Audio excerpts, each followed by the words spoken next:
من الشیطان الرجیم بسم اللہ الرحمن الرحیم رب اشرح لی صدری ویسر لی امری واحلل عقدۃ من لسانی یفقہوا قولی اما بعد قابل قدر سامعین و ناظرین کرام، آپ کی خدمت میں حاضر ہوئے ہیں ایک دفعہ پھر امیر المومنین علی بن ابی طالب علیہ السلام کے اس عظیم کلام کے ساتھ کہ جو ایک نازک مرحلے پر اور بہت ہی نازک مرحلے پر امیر المومنین نے ایک خط لکھا ہے۔ جس طرح کا نازک واقعہ ابھی قریب آیا ہے، تقریباً اسی سے مناسبت اس کی پائی جاتی ہیں۔ جس طرح ابھی قریب ہی ایران کے وہ عظیم لیڈر اور رہنما صدر آیت اللہ ابراہیم رئیسی رحمہ اللہ کا حادثہ پیش آیا، اسی طرح کا حادثہ امیر المومنین کے زمانے میں بھی پیش آیا کہ جب امیر المومنین نے مصر کے لیے مالک اشتر کو ایک نمائندہ منتخب کیا، گورنر منتخب کیا اور مالک اشتر کو بھیجا۔ دشمن نے اس کے پیچھے، چونکہ مالک اشتر ایک عظیم شخصیت تھے، اس کے پیچھے ایجنسیاں لگائی تھی اس دور کے جو مشہور ان کے مخبرین تھے، اور مالک اشتر کو اسی طرح کے مصر پہنچنے سے پہلے ہی شہید کر دیا گیا۔ جب یہ خبر امیر المومنین کو پہنچی تو مصر اس وقت بہت ہی سخت حالات سے گزر رہا تھا، چونکہ دشمن اس پہ بار بار حملے کر رہا تھا۔ تو امیر المومنین کا وہاں پہ والی جو تھا وہ محمد ابن ابی بکر تھا، کہ جو بہت ہی اعلیٰ ترین سپاہیوں میں سے تھا امیر المومنین کے، اور بہت ہی فداکار بندوں میں سے تھا۔ جس طرح مالک اشتر تھا، اسی طرح کا یہ بندہ تھا محمد ابن ابی بکر کے، جس کو امیر المومنین نے کئی جگہ پر بہت ہی اعلیٰ صفات سے نوازا ہے۔ اور اسی کے بعد والے خط جو مکتوب ہم ملاحظہ کر رہے ہیں امیر المومنین کی، وہ ہے مکتوب نمبر 34، جو امیر المومنین نے مالک اشتر کی شہادت کے بعد اس نازک مرحلے پر محمد ابن ابی بکر والی مصر کو لکھی ہے۔ اب یہاں پر اس کے بعد والے جو 35 نمبر مکتوب ہے، وہ بھی محمد ابن ابی بکر کے حوالے سے ہے کہ جب اس کی شہادت ہوئی تو عبداللہ ابن عباس کے نام امیر المومنین نے پہ خط لکھا ہے۔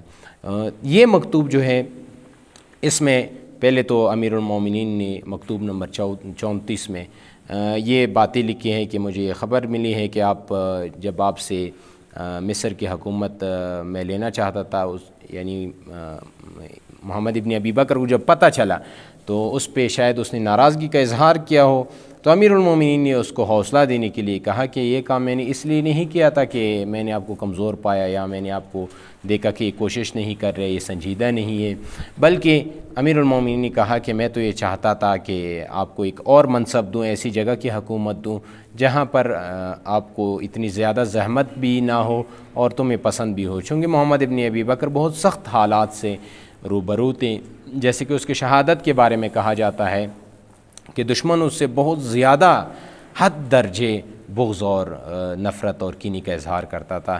اس کی شہادت پر بھی محمد ابن ابی بکر امیر المومنین کا وہ سپاہی تھا کہ جب وہ شہید ہوا تو تاریخ کے مطابق اس کا جنازہ دفن نہیں ہوا، بلکہ اس کے جنازے کو ایک جانور کے چمڑے میں بند کر کے اس کو جلایا گیا۔ ابھی اس شخصیت کو کہ جس کے ساتھ اتنا ظلم کیا گیا اور زندگی میں بھی اس پر بہت سارے الزامات وغیرہ لگے، یہ امیر المومنین کا سپاہی تھا۔ اس کو خط میں آگے چند جملے جو امیر المومنین کے مالک اشتر کے بارے میں اور مالک اشتر کے بعد پھر محمد ابن ابی بکر کو جو ہدایت دی ہے کہ ابھی آپ کی کیا ذمہ داری ہے، یہ بہت ہی اہم بات ہے۔ اسی لیے کہ بہت اہم بات ہے کہ مثلا ایک رئیس ہے یا ایک عہدیدار ہے، ایک مسئول ہے، اگر وہ چلا جاتا ہے تو امیر المومنین کیا فرماتے ہیں کہ اس کے بعد کیا کرنا چاہیے؟ امیر المومنین فرماتے ہیں کہ ان الرجل الذی کنت ولیتہ امر مصر کان لنا رجلا ناصحا۔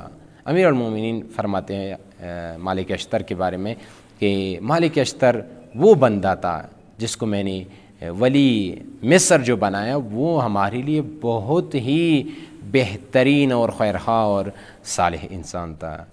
وَعَلَىٰ عَدُوِّنَا شَدِيدًا نَاقِمًا، اور وہ ہمارے دشمنوں کے لیے بہت سخت گیر تھا، حد درجے سخت گیر تھا۔ اور امیر المومنین فرماتے ہیں فَرَحِمَهُ اللَّهُ فَلَقَدِ اسْتَكْمَلَ أَيَّامَهُ، خدا اس پر رحمت کرے کہ اس نے اپنے زندگی کے دن تمام کر لیے، تکمیل تک پہنچائے۔ لیکن کیسے تکمیل تک پہنچائے؟ ولایت کے سائے میں، ولایت کی خدمت کے لیے۔ ولا کا ہمامہ، اور وہ موت سے ہمکنار ہوا۔ ونحن عنہ راضون، کتنا بہترین اور خوبصورت جملہ امیر المومنین نے فرمایا ہے۔ اب دیکھیں یہ مقام ہے مالک اشتر کا، ونحن عنہ راضون، اور ہم ان سے راضی ہیں۔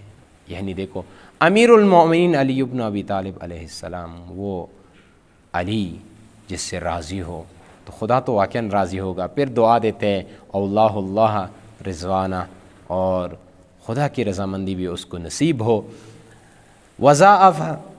وضاعف الثواب لہ، اور امیر المومنین دعا دے رہے پروردگار ان کے ثواب میں اور بھی اضافہ فرمائے، اور بھی اضافہ عطا فرمائے۔ اب یہ صفات اس کے لیے، مالک اشتر کی صفات پہلے اس کے بتائے۔ اس میں بھی ایک پیغام ہے کہ دیکھو مالک اشتر جو تھا وہ ہمارا بہت خیر خواہ انسان تھا، اور ہمارے دشمنوں کے لیے انتہا درجے کا سخت ترین انسان تھا، اور اس نے زندگی کے ایام ولایت کے سائے میں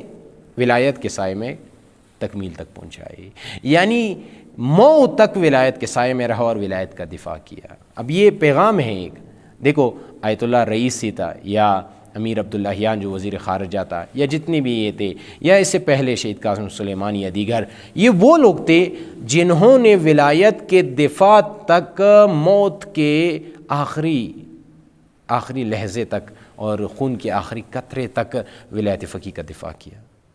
یہ کتنے عظیم انسان ہیں۔ امیر المومنین پیغام دے رہا ہے کہ جناب زندگی ہے تو ولایت کے سائے میں گزارو۔ اسی لیے قائد شہید علامہ سید عارف حسین الحسینی جو فرماتے تھے نا کہ میں اپنی اولاد، اپنی جان، سب کچھ حتیٰ کہ خون کے آخری قطرے تک دینے کے لیے تیار ہوں، لیکن خط ولایت فقیہ سے 1 انچ پیچھے ہٹنے کے لیے تیار۔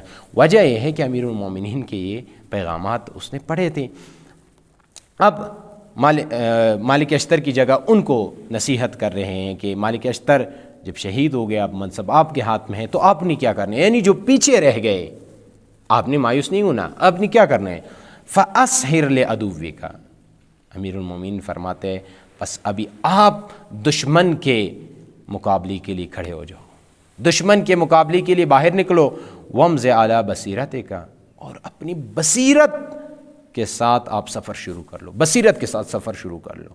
دیکھو یہ بصیرت بہت اعلیٰ چیز ہے کہ انسان کے پاس ہونی چاہیے۔ بصیرت سے انسان دوست اور دشمن کو پہچان لیتے ہیں، بصیرت سے انسان دوستوں کے لباس میں چھپے ہوئے دشمن کو بھی سمجھ جاتا ہے۔ اب یہ دیکھو یہ شہید رئیسی کا وہ عظیم جنازہ تھا، وہ عظیم ہستی تھی کہ جس کے جنازے نے بہت سارے لوگوں کو بے نقاب کر دیا۔ یہ وہ عظیم سپاہی تھا، یہ سپاہی اس کی شہادت نے بہت سارے منافقین کو بے نقاب کر دیا، پتہ چل گیا کون ہے ولایت کے سائے میں اور کون ہے ولایت کے مخالف۔ یہ دیکھو امیر المومنین کہتے ہیں کہ بصیرت کے ساتھ سفر شروع کرو، وَشَمِّرْ لِحَرْبِ مَنْ حَارَبَكَ، اور جو تمہارے ساتھ جنگ کر لے اس کے ساتھ جنگ کر لو۔ دیکھو یہ امیر المومنین کا فرمانا ہے۔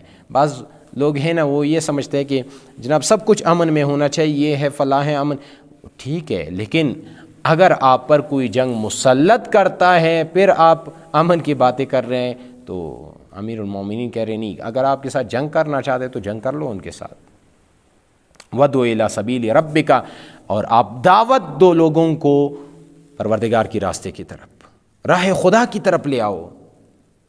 میں آج جوانوں سے التماس کرتا ہوں کہ آپ دیکھیں، آپ کے پاس سوشل میڈیا ہے، آپ کے پاس یوٹیوب ہے، آپ کے پاس فیس بک ہے، آپ کے پاس ٹک ٹاک ہے، آپ کے پاس سب کچھ ہے۔ جب یہ ہے سب کچھ، اس کے ذریعے سے بھی امیر المومنین اس کو کہتے ہیں کہ محمد ابن ابی بکر کو کہہ رہے کہ راہ خدا کی طرف لے آؤ لوگوں کو، اور آپ کے پاس معاشرہ ہے، آپ کے پاس جوان ہیں، ان کا اٹھک بیٹھک ہے، سب کچھ ہے، آپ بھی راہ ولایت کی طرف لے آؤ جوانوں کو۔ راہ امامت کی طرف لے کے آؤ جوانوں کو، راہ خدا کی طرف لے آؤ جوانوں کو۔ یہ امیر المومنین فرمائے وَأَكْثِرِ الْإِسْتِعَانَةَ بِاللَّهِ يَكْفِيكَ مَا أَهَمَّكَ، اور پروردگار سے سب سے زیادہ تعاون مانگو، چونکہ انسان کمزور ہے، جگہ جگہ پر بھی لغزش کر سکتا ہے، انسان ہے، غلطی انسان سے ہو سکتی ہے، لغزش کہا جاتا ہے، اور جگہ جگہ پہ پروردگار کو یاد کر لو۔ اب یہ ہستیاں آپ دیکھیں نا، کتنی عظیم ہستیاں ہیں، واقعاً انہوں نے امیر المومنین کے اس کلام سے کتنا استفادہ کیا تھا۔ یہ دیکھو اسی شہید رئیسی کو دیکھو، یہ عظیم ہستی آپ نے دیکھا ہوگا، یہ جہاز میں ہے، نماز پڑھ رہے، خدا کو یاد کر رہے، یہ بیرون ملک کے دوروں پہ جاتا ہے، ادھر دعائیں کر رہے ہیں، یاد کر رہے ہیں، یہ صدر ہے، رئیس جمہور ہے، ایران کے صدارتی عہدے پر ہے، اور دیکھو شب قدر کو سر پہ قرآن رکھ کر دعائیں کر رہا ہے۔ کتنی عظیم ہستی ہے پروردگار کی، یہ نعمت واقعاً انسان کیسے بھول سکتا ہے؟ تو یہ وہ شخصیت ہے کہ بعض اوقات امیر المومنین کے خطبات وغیرہ انسان پڑھتا ہے تو ان شخصیات کو دیکھتے ہیں کہ یہ دیکھیں انہوں نے کیسے صفات اپنائی تھی۔ وَيُعِنْكَ عَلَى مَا نَزَلَ بِكَ انشاءاللہ، اور تمہارے مصیبتوں میں بھی پروردگار تمہارا تعاون کرے گا، تمہاری معاون ہوگا۔ یہ وہ خط ہے کہ امیر المومنین نے مالک اشتر کے شہادت کے بعد محمد ابن ابی بکر کو لکھا، لیکن یہ صرف محمد ابن ابی بکر کو نہیں ہے، ہمارے لیے بھی ہے کہ ایک ایسی شخصیت جس نے کوئی منصب، کوئی عہدہ سنبھالا ہوا ہے، اگر وہ شہید ہو جائے یا اس منصب سے ہٹ جائے یا کوئی واقعہ پیش آئے جو بھی، تو آپ نے پیچھے نہیں ہٹنا، پھر اس کے بعد علم آپ نے اٹھا کے کھڑے ہونا ہے امیر المومنین، پھر آپ نے بصیرت کے ساتھ جانا ہے، پھر لوگوں کو شعور دینا ہے، بصیرت دینی ہے، وہ بصیرت اور شعور کے ساتھ پھر ولایت کا دفاع کرنا ہے۔ تو آج یہ ہمارے لیے بہت عظیم نقطہ ہے اس خط میں کہ پروردگار ہمیں ولایت و امامت کی راہ کی دفاع کرنے کی توفیق عنایت فرمائے، اور پروردگار ہمیں خود بھی بصیرت عطا کر لے اور دوسروں کو اور خصوصاً معاشرے اور جوانوں کو بصیرت اور شجاعت اور شعور دینے کی توفیق عطا فرمائے۔ والسلام علیکم ورحمۃ اللہ۔